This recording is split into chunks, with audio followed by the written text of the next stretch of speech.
सुप्रभात दोस्तों, मैं आज आप लोग को समीक्षा करने वाला हूँ आप लोग के लिए अमृतलाल नगर की प्रसिद्ध कृति भूख। ये नॉवेल जिसमें लिखा गया था, हालांकि अमृतलाल नगर के बारे में आप लोग जानते ही हैं कि ये 19वीं सदी के हिंदी इतिहास के सबसे मोस्ट इम्पॉर्टेंट राइटर माने जाते हैं, ऑथर माने जाते हैं और इन्हें ही प्रेमचंद का साहित्यिक वारिस भी माना जाता है। इन्होंने कई सारे नावल लिखे, जैसे नचियो बहुत गोपाल, खंजन, मानस का हंस और भी इन्होंने गदर नाम का भी एक लिखा था। लेकिन इनके जो कहानियाँ, इनके जो नावल होते हैं वो अपने आप में प्रेमचंद के जैसे ही मार्मिक होते हैं। जैसे प्रेमचंद के नावल आप पढ़ते हैं उसमें कुछ न कुछ ऐसे मार्मिक दृश्य रहते हैं जो कि जैसे ऐसा लगता है कि हम उन चीज़ों को अपने सामने देख रहे हैं। प्रेमचंद के जैसे ही अमृतलाल नागर की ये किताब भी आपको मिलेगी। ये किताब 1943 में बंगाल में जो भीषण अकाल पड़ा था, इसमें ब्रिटिश राज था जिसमें भीषण अकाल पड़ा था, उस समय की मार्मिक दशा को दर्शाता है। आपको ये जान के आश्चर्य होगा कि जिस तरीके से उन्होंने इसका वर्णन किया था, अगर उस चीज़ों को आज के दौर में हम लोग सोचें तो ये पाएंगे कि देश की क्या दुर्दशा ब्रिटिश राज में हो रही थी।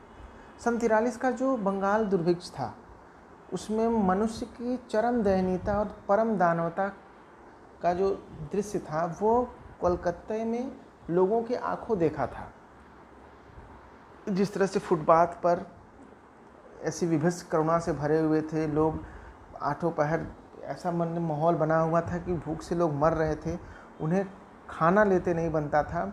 और ऐसी ऐसी बहुत सारी चीज़ें थीं जो अगर आप एक बार उसको, इस नावल को पढ़ने के बाद अगर एक बार आप उसके बारे में सोचिए तो आपको पता चलेगा कि किस तरीके से उस समय का जनजीवन प्रभावित था और ब्रिटिश राज के अंदर में कितना ज़्यादा शोषण भारतीयों का हो रहा था।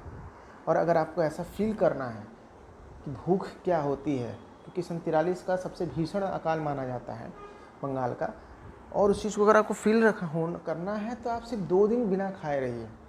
आपको महसूस होगा कि लोग खाने के लिए क्या स्थिति रही थी।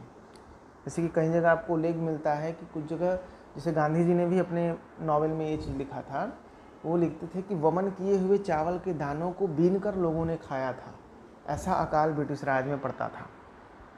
तो यह कोई दैवी प्रकोप नहीं होकर के मनुष्य के स्वार्थ का एक अत्यंत जघन्य रूप प्रदर्शन था, क्योंकि ब्रिटिशर्स अपने तो खूब पैसा ले रहे थे भारतीयों से, खूब मुनाफा कमा रहे थे, लेकिन जिस समय भारतीयों को ज़रूरत थी, ख़ास तौर से उन किसानों को, उन गरीब लोगों को, वो उनकी कोई भी मदद नहीं कर रहे थे। तो और ख़ास तौर से जो अफसर व्यापारी थे, उनके कारण ही लोग जो हैं तड़प तड़प कर भूख से मर रहे थे। और ये जिसमें, और आपको पता होगा कि 1943 में विश्व युद्ध भी चल रहा था। उस विश्व युद्ध में पूरी तरीके से ब्रिटिश ऑफिसर जो थे अपने आप को बचा रहे थे और पूरी तरह से ज़रूरत से ज़्यादा ही शोषण किए जा रहे थे और भारत एकदम पूरी तरह से दुर्दशा से ग्रसित था। तो कुल मिला के अगर आप इस नावल को पढ़ते हैं तो ये आपको समझ में आएगा कि उस समय का चीज़ें, उस समय जो चीज़ें थी, उस समय की जो घटनाएं थी वो कितनी ज़्यादा प्रभावित करने वाली थी, मार्मिक थी। और अगर बात किया जाए कि इस नावल के और भी मुख्य बातों की, तो देखिए नावल पढ़ते समय आपको एक चीज़ समझ में होती है कि आपको उन चीज़ों से जुड़ाव महसूस होना चाहिए। आपको ये चीज़ें प्रेमचंद के नावल में, अमृतलाल नगर के नावल में, श्री प्रसाद सिंह के नावल में, इन सब, और ज्ञानेंद्र कुमार थे, इन लोग के नावल में आपको ये सारी चीज़ें मिलेंगी। तो मेरे हिसाब से ये नावल बहुत बेहतरीन है। अगर आप साहित्यिक प्रेमी हैं तो इस नावल को एक बार आप ज़रूर से पढ़ सकते हैं। थैंक यू दोस्तों। और इसे आप परचेज करना चाहें तो आप फ्लिपकार्ट, अमेज़न, ऐसे बहुत सी कंपनियां हैं जो कि ऑनलाइन भी आप इसको घर पे मंगा सकते हैं। थैंक यू दोस्तों।